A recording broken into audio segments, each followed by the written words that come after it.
اعوذ باللہ من الشیطان الرجیم بسم اللہ الرحمن الرحیم۔ شروع کرتے ہیں رب ذوالجلال کے بابرکت نام سے جو بڑا مہربان نہایت رحم کرنے والا ہے۔ امید ہے کہ میرے چینل کو دیکھنے والے خیریت سے ہوں گے۔ اللہ پاک آپ لوگوں کو خوشحال زندگی دے، آمین۔ میرے پیارے دوستو، آج ہم بات کریں گے کہ قابیل نے حابیل کو قتل کیوں کیا تھا، اس کائنات کا سب سے پہلا گناہ کیا تھا اور سب سے پہلا گنہگار کون تھا۔ اس سوال کے جواب میں اکثر لوگ کہیں گے کہ وہ پہلا گناہ عزازیل یا شیطانی مردود نے تب کیا تھا جب اس نے حضرت آدم علیہ السلام کو سجدہ کرنے سے انکار کر دیا تھا اور کہا تھا کہ میں اس سے بہتر ہوں، مجھے تو آگ سے پیدا کیا گیا ہے، جبکہ اسے مٹی سے، یعنی کائنات کا پہلا گناہ غرور اور تکبر تھا جس نے عزازیل کو ابلیس بنا دیا تھا۔ لیکن تاریخ انسانی میں اس سرزمین پر پہلا گناہ جس شخص نے کیا تھا اس کے متعلق بہت کم لوگ واقف ہیں۔ حضرت آدم علیہ السلام کے اس دنیا میں تشریف لانے کے بعد آپ صلی اللہ علیہ وآلہ وسلم کے ایک بیٹے نے آپ علیہ السلام کے دوسرے بیٹے کا قتل کر کے تاریخ انسانی کا سب سے پہلے گناہ کیا تھا۔ وہ قاتل کون تھا، یہ قتل کیوں ہوا تھا اور وہ معصوم مقتول کون تھا، اس ویڈیو میں ہم اس قصے کو مکمل بیان کریں گے، لہٰذا آپ لوگوں سے گزارش ہے کہ ویڈیو کو آخر تک ضرور دیکھیے گا۔ یہ اس وقت کی بات ہے جب روئے زمین پر انسانی زندگی کی ابتدا ہوئی تھی۔ بابا آدم اور اماں حوا علیہ السلام کو ایک ممنون پھل کھانے کی وجہ سے بطور سزا جنت سے دنیا میں بھیجا گیا تھا۔ آپ دونوں نے اللہ کے بارگاہ میں دونوں نے التجا اور معافی مانگی۔ بخشش طلب کرنے کے بعد اس فانی دنیا میں آپ دونوں سزا کاٹ رہے تھے۔ چند عرصوں بعد اماں حوا علیہ السلام کے بدن سے اولاد کی پیدائش ہوئی۔ یہ پیدائش ایک خاص صورتوں میں ہوتی تھی۔ جب بھی حوا حاملہ ہوتی تو دو جوڑا بچوں کی پیدائش ہوتی جن میں ایک لڑکا اور ایک لڑکی پیدا ہوتے تھے۔ ایک ساتھ پیدا ہونے والے لڑکے اور لڑکی کا نکاح دوسری مرتبہ پیدا ہونے والے لڑکے اور لڑکی کے ساتھ کر دیا جاتا تھا، جبکہ ان جڑواں لڑکے اور لڑکی کا نکاح آپس میں حرام قرار پاتا۔ جن کی پیدائش ایک ساتھ ہوئی تھی، حضرت آدم علیہ السلام کی اولاد میں دو بیٹے حابیل اور قابیل کی پیدائش ہوئی تھی۔ قابیل کے ساتھ پیدا ہونے والی لڑکی کا نام اقلیمہ تھا اور حابیل کے ساتھ پیدا ہونے والی لڑکی کا نام لیودا تھا۔ حضرت آدم علیہ السلام کے شریعت کے مطابق اقلیمہ قابیل کی بہن تھی اور لیودا حابیل کی بہن تھی، لہذا دستور کے مطابق قابیل کا نکاح حابیل کے بہن کے ساتھ ہونا تھا اور حابیل کا نکاح اقلیمہ سے ہونا تھا۔ اقلیمہ جب جوان ہوئی تو اس کے حسن جمال میں بہت اضافہ ہو گیا اور وہ لیودا سے زیادہ خوبصورت تھی، لہٰذا قابیل کے دل میں شیطان نے شر پیدا کر دیا اور اس نے ایک خواہش کی کہ وہ اقلیمہ سے نکاح کرے گا۔ قابیل شریعت سے واقف تھا، اس کے باوجود وہ اپنی ضد اور ہٹ درمی پر قائم رہا۔ حضرت آدم علیہ السلام نے قابیل کو بہت سمجھایا اور اللہ کا خوف دلایا مگر وہ نہ مانا۔ آخر کار حضرت آدم علیہ السلام نے دونوں کے درمیان فیصلے کا یہ راستہ نکالا کہ آپ نے حابیل اور قابیل دونوں کو اللہ رب العزت کی بارگاہ میں قربانی پیش کرنے کا حکم دیا اور فرمایا کہ تم دونوں میں سے جو بھی اقلیمہ کا حقیقی حقدار ہوگا، اللہ تعالیٰ اس کی قربانی کو قبول فرمائے گا اور اس طرح فیصلہ ہو جائے گا۔ اس زمانے میں قربانی قبول ہونے کی یہ نشانی ہوتی تھی کہ قربانی کرنے والا اپنی قربانی کو پہاڑ کی اونچی چوٹی پر رکھ دیتا اور آسمان سے آگ اتر کر اس کو جلا دیتی، اور اگر قربانی قبول نہیں ہوتی تو اسے آگ نہیں کھایا کرتی تھی۔ اگلی صبح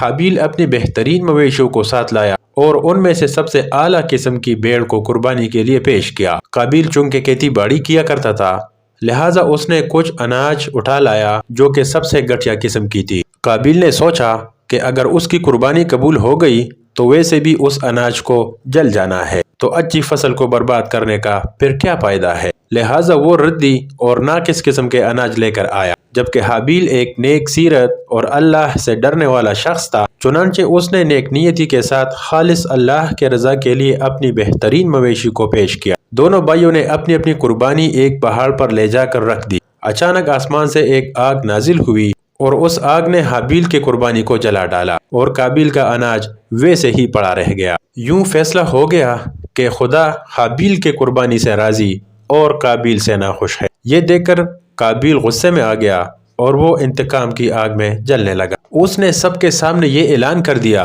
کہ وہ حابیل کو جان سے مار دے گا۔ اس کے جواب میں حابیل نے اس سے کہا کہ اگر تمہاری قربانی قبول نہیں ہوئی تو اس میں میرا کیا قصور ہے، بلکہ تمہیں توبہ کرنا چاہیے تھا کہ پرہیزگاری کا راہ اختیار کرتے، اس صورت شاید تمہاری قربانی قبول ہو جاتی اور اگر تم مجھے مارنے پر ہی تلے ہو تو میرا قطعاً ایسا کوئی ارادہ نہیں۔ میں بہرحال اس معاملے میں تم پر ہاتھ نہیں اٹھاؤں گا، کیونکہ میں اسے ایک بہت بڑا ظلم سمجھتا ہوں۔ قابیل حسد کی آگ میں جل رہا تھا، اس پر اس نصیحت کا کوئی اثر نہ ہوا۔ اس وقت تو قابیل وہاں سے چلا گیا، لیکن وہ حابیل کو مارنے کی تدبیر کرنے لگا۔ شیطانی لعین جو ابتدا سے انسان کا دشمن ہے، اس نے قابیل کو قتل کرنے کی راہ دکھائی۔ اس نے ایک پرندہ کو پکڑا اور اس کا سر ایک پتھر پر رکھ کر دوسرے پتھر سے کچل لیا۔ قابیل کو معلوم ہو گیا کہ قتل کو کس طرح کرنا چاہیے۔ حابیل چونکہ بکریاں چراتا تھا، ایک دن وہ درخت کے سائے تلے آرام کر رہا تھا تو قابیل نے اس وقت بڑی بے رحمی سے اس کا قتل کر ڈالا۔ جب قابیل نے حابیل کو قتل کر دیا تو اس کی عقل زائل ہو گئی، سمجھنے کی صلاحیت ختم ہو گئی۔ اب بڑا پریشان ہوا کہ اس کی لاش کا کیا کرے۔ اس طرح چھوڑنے میں یہ خطرہ تھا کہ درندے اس کی لاش کو کھا جائیں گے، تو وہ اپنے بھائی کی لاش کو بوری میں ڈال کر پھرتا رہا، یہاں تک کہ لاش بدبودار ہو گئی۔ لاش کو چھپانے کا کوئی طریقہ اسے نہیں آ رہا تھا۔ بڑا پریشان ہوا کہ کروں تو کیا کروں۔ تب اللہ تعالیٰ نے 2 کوے بھیجے۔ قابیل ان 2 کووں کو دیکھ رہا تھا۔ ان کووں میں سے ایک کوے نے دوسرے کوے کو مار ڈالا اور زمین کود کر اس میں اس کو ڈال دیا۔ اس سے قابیل کو معلوم چل گیا کہ اسے بھی یہی کرنا چاہیے تھا، اور ندامت محسوس کرتے ہوئے یہ کہنے لگا کہ افسوس، میں اس کوے جیسے بھی نہ ہو سکا۔ اس طرح اس نے اپنے بھائی کو زمین میں دفن کر دیا۔ جب قابیل نے حابیل کو قتل کیا تو اس سے پہلے اس کا رنگ سفید تھا، لیکن قتل کے بعد اس پر پٹکار پڑی اور اس کا سارا جسم کالا ہو گیا۔ اس وقت حضرت آدم علیہ السلام حج کے لیے مکہ گئے ہوئے تھے۔ جب حضرت آدم علیہ السلام مکہ سے واپس آئے اور حابیل کو نہ پایا تو اس کو بہت تلاش کیا مگر وہ نہ ملا۔ لوگوں سے پوچھنے لگے، لوگوں نے جواب دیا کہ حابیل کچھ دنوں سے غائب ہے۔ حضرت آدم علیہ السلام نے حابیل کے صدمے میں کھانا پینا اور سونا ترک کر دیا تھا اور شب و روز حابیل کے غم میں رہنے لگے۔ روایتوں میں آتا ہے کہ جب حابیل قتل ہو گیا تو 7 دن تک زمین میں زلزلہ رہا۔ قابیل جو بہت خوبصورت تھا، بھائی کا خون بہاتے ہی اس کا چہرہ مکمل سیاہ اور بدصورت ہو گیا۔ آدم علیہ السلام نے قابیل کو اپنے دربار سے نکال دیا اور وہ یمن کی سرزمین عدن میں چلا گیا۔